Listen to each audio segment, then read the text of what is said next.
Сәлем. Аша Матай өзінің актрисалық мансабына тосқауыл болған ең жақын адам екенін ашық айтты.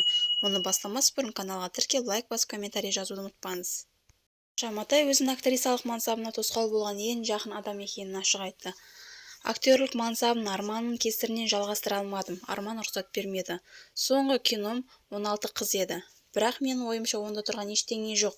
Арман мені қиналып қалады деп жақсы жағынан осындай шешім қабылдады, дейді Аша Матай. Әншінің күйеуі Арман Қоңырбаевтың не себептен жұбайының кино саласына жүргенін қарсы екенін түсіндірмек болды. Ол уайымдайсын, уайымға салынасың, қызғаныш та бар. Барлық отбасыда болатын мәселе бізде де басымыздан өтті, дейді Арман Қоңырбаев. Еске салайық, Арман Қоңырбаев пен Аша Матай 2015 жылы отау құрған.